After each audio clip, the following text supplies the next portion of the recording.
Halo, perkenalkan nama saya Amanda Andri Sauzan. Nama saya Lohwidi Eka Puspitasari. Kami dari kelompok 7 akan memaparkan rencana bisnis plan kami. Nah, bisnis plan yang kami ambil berupa makanan kimbap.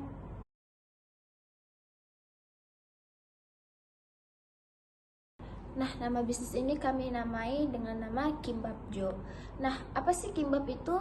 Kimbap itu adalah hidangan Korea yang terdiri dari nasi, sayuran, daging, sosis, dan telur yang digulung dengan rumput laut yang mudah dibawa dan praktis untuk dimakan.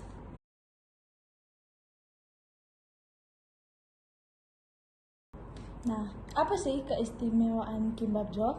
Keistimewaan kimbap Jo itu meliputi kemudahan dibawa dan dimakan di mana saja, variasi isian yang beragam, kesegaran dari bahan-bahannya, rasa yang unik, serta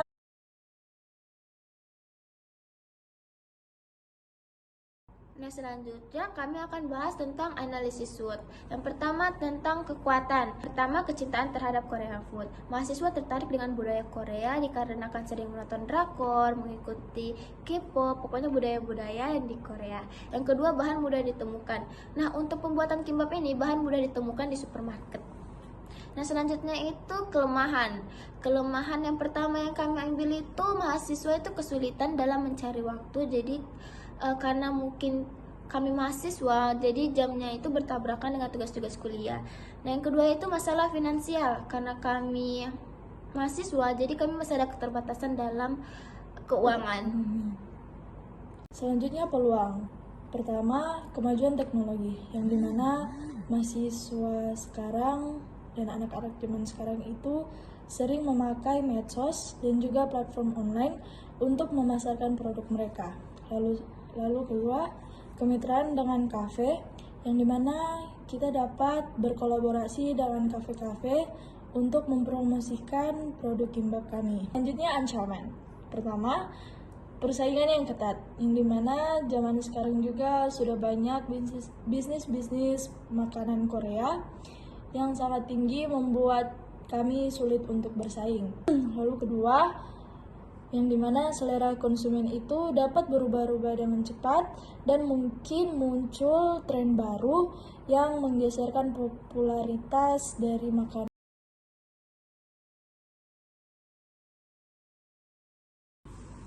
Selanjutnya adalah target pasar. Nah, target pasar utama kami itu adalah mahasiswa seperti kami.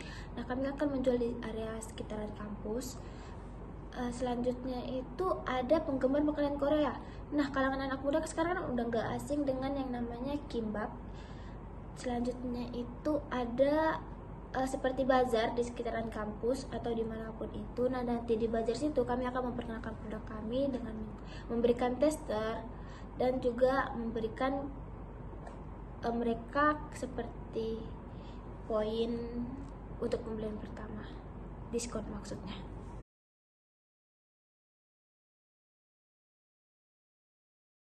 Nah, kita masuk pada segmenting, targeting, positioning.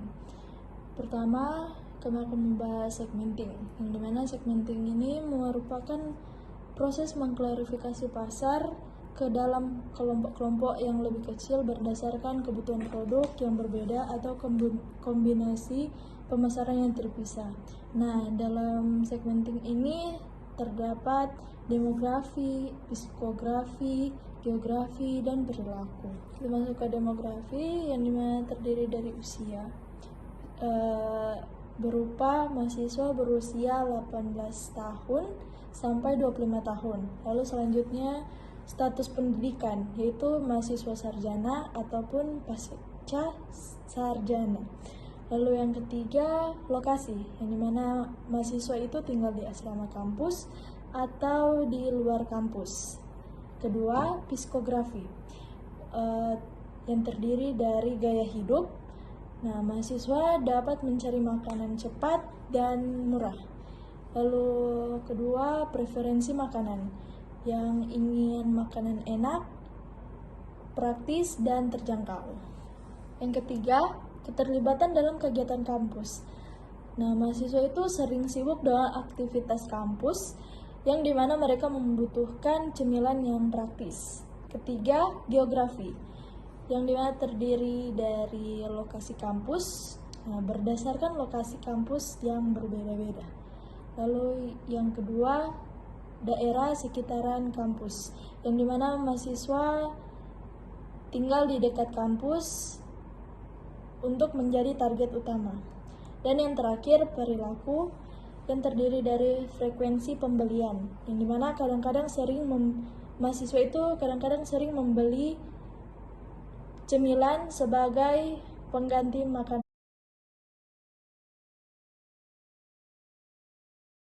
Oke, selanjutnya kita masuk di bagian targeting.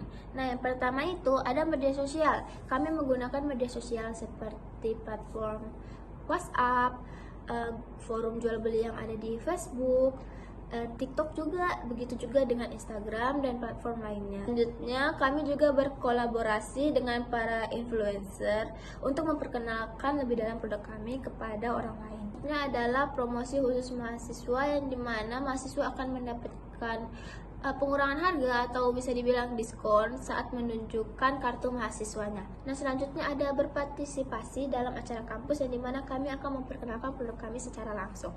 Nah, selanjutnya ada program loyalty, yang dimana kami akan memberikan poin atau pengurangan harga juga kepada pelanggan-pelanggan yang setia. Nah, nanti bakal ada dapat poin atau tanda kartu sebagai mahasiswa sebagai pelanggan setia. Ya. Nah, selanjutnya itu ada kemasan menarik. Nah, kami akan membuat kemasan kami semenarik mungkin agar menarik konsumen.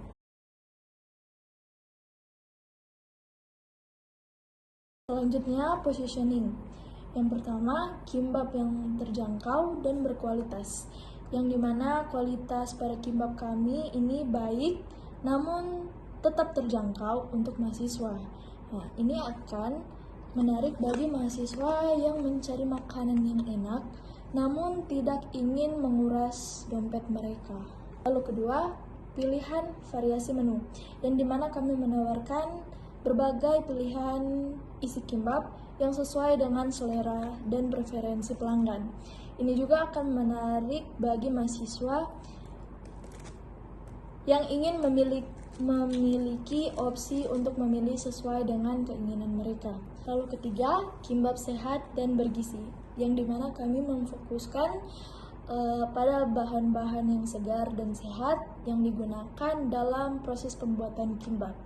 Nah, ini itu sangat menarik bagi mahasiswa yang peduli dengan kesehatan mereka dan ingin makanan yang memberikan nutrisi tanpa mengorbankan rasa.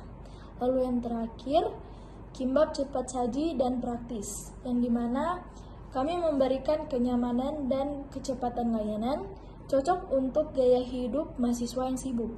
Nah, ini juga sangat menarik bagi mahasiswa yang mencari makanan cepat saji yang dapat mereka nikmati di antara jadwal mereka yang sibuk.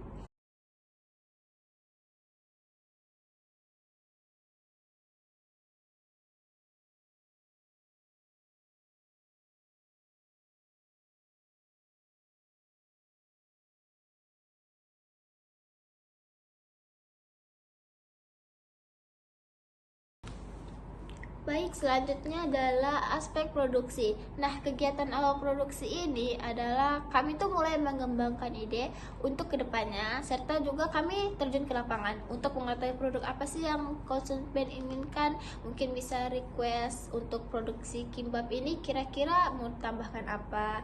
Nah, selanjutnya itu ada proses produksi yang dilakukan dengan menerapkan asas produksi yang higienis, yang berkualitas agar mendapatkan kepercayaan dan kenyamanan dari konsumen. Nah, terakhir itu ada melakukan pencatatan keuangan dengan baik, mulai dari pemasukan dana hingga pengeluaran dana secara rinci agar tidak ada yang kesalahan.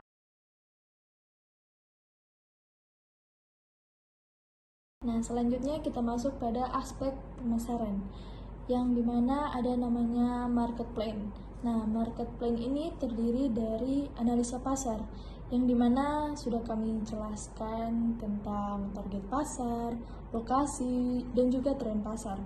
Nah, selanjutnya ada strategi produk, yang dimana ini terdiri dari kimbab tradisional yang berisi telur, atau sayuran. Kedua, kimbap vegetarian.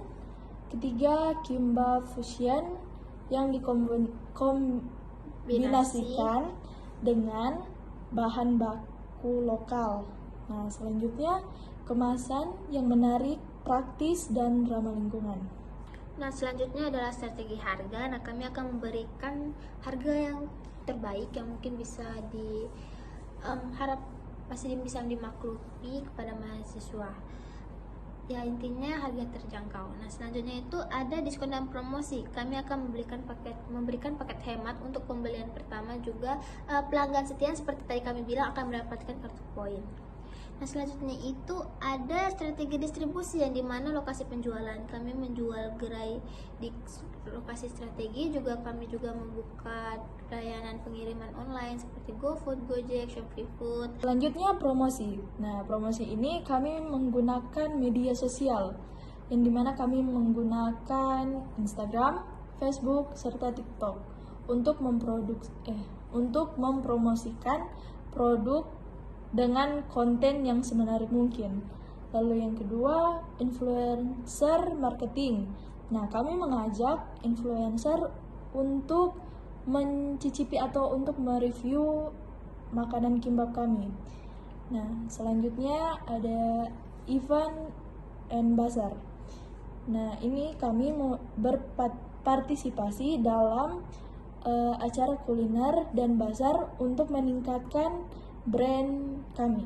Selanjutnya ada loyalty program, yang dimana program ini beranggota dengan poin yang bisa ditukar dengan produk yang gratis.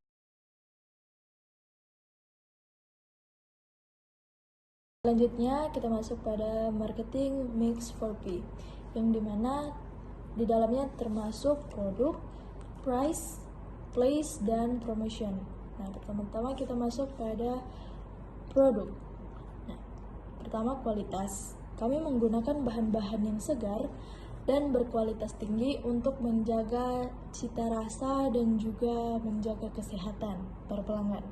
Selanjutnya ada presentasi, yang dimana kami menampilkan kimbap dengan tampilan yang menarik dan menggugah selera. Penting untuk memikat pelanggan, terutama di era media sosial zaman sekarang. Lalu ada inovasi. Kami juga menciptakan menu baru dan unik sesuai dengan tren kuliner dari preferensi konsumen. Lalu kita masuk kepada price. Pertama, harga yang kompetitif, di mana kami menetapkan harga yang kompetitif sesuai dengan segmen pasar yang ditargetkan. Pastikan juga harga kami sebanding dengan kualitas bahan dan porsi yang kami tawarkan. Selanjutnya, beragam opsi harga, yang dimana kami menawarkan berbagai pilihan menu dengan kisaran harga yang berbeda-beda untuk menjangkau berbagai segmen konsumen, dari mahasiswa hingga ke pekerja kantoran. Lalu yang terakhir, promosi dan diskon, di mana kami mengadakan promosi berkala, yang dimana paket hemat atau diskon khusus untuk menarik pelanggan baru dan mempertahankan kesetiaan pelanggan kami. Oke, selanjutnya ada place. Kami memilih lokasi strategis ini di area yang dekat dengan area kampus, juga pusat perbelanjaan, dengan kawasan perkantoran, atau bisa dibilang tempat-tempat yang mungkin rame. Nah, selanjutnya kemitraan itu kami bekerja sama dengan aplikasi pengirim makanan online seperti Gojek, Grab, Shopee Food, dan lain-lain. Nah, selanjutnya itu ada gerai pop-up. Kami akan mengadakan gerai pop-up itu di acara khusus seperti festival kuliner atau bazar makanan seperti itu. Nah, selanjutnya ada dine-in dan take away. Nah, kami akan menyediakan opsi untuk makan di tempat dengan suasana yang nyaman serta layanan take away yang cepat dan efisien. Selanjutnya ada promosi. Selanjutnya ada promosi. Nah, promosi ini kita ambil seperti yang tadi kita jelaskan pada part sebelumnya tentang media sosial, baru influencer marketing dengan loyalty program. Yang dimana loyalty program ini saya akan menjelaskan sedikit tentang membangun program loyalitas untuk pelanggan setia dengan menawarkan poin yang bisa ditukarkan dengan produk gratis atau diskon. Masih ada lagi yaitu event dan promosi khusus. Kami akan mengadakan event spesial seperti hari diskon, promosi buy one get one, atau giveaway untuk menarik perhatian dan meningkatkan penjualan. Nah, ini akan kami terapkan di Instagram, jadi pantau terus Instagram kami. Nah, selanjutnya adalah materi promosi tradisional. Nah, kami di sini menggunakan poster, brosur, dan spanduk di sekitar lokasi bisnis untuk menarik pelanggan lokal.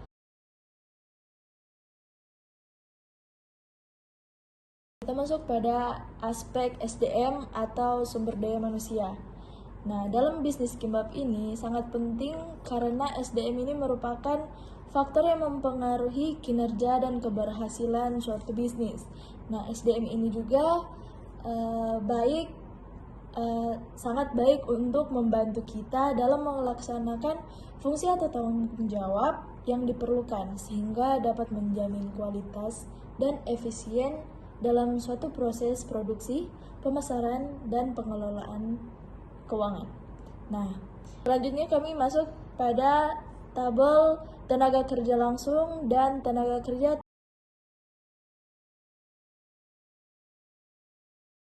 Selanjutnya kita masuk di aspek keuangan. Nah, aspek keuangan dari bisnis kimbap ini kita bisa bedakan dari beberapa bagian seperti biaya persediaan dan biaya produksi. Nah, berikut ini adalah informasi tentang mengenai aspek keuangan bisnis kimbap. Itu persediaan dulu ya. Jadi biaya persediaan bisnis kimbap ini termasuk biaya bahan baku seperti nasi, rumput laut, sayur, dan sosis dan lain-lain, dan juga biaya penyimpanannya. Selanjutnya itu biaya produksi. Biaya produksi kimbap ini termasuk dari biaya mesin dan peralatan. Nah, biaya pemeliharaan mesin dan biaya pengangkutan juga termasuk di dalam biaya produksi ini. Nah, selanjutnya kami akan menerapkan tabel-tabel tentang aspek keuangan. Nah, selanjutnya kami juga menerapkan beberapa tabel tentang tabel biaya usaha, neraca, rugi laba, dan juga analisa keuangan. Nah, nanti di tabel neraca itu kita bisa melihat apakah hasil kita balance atau tidak. Dan kami mendapatkan hasil yang balance.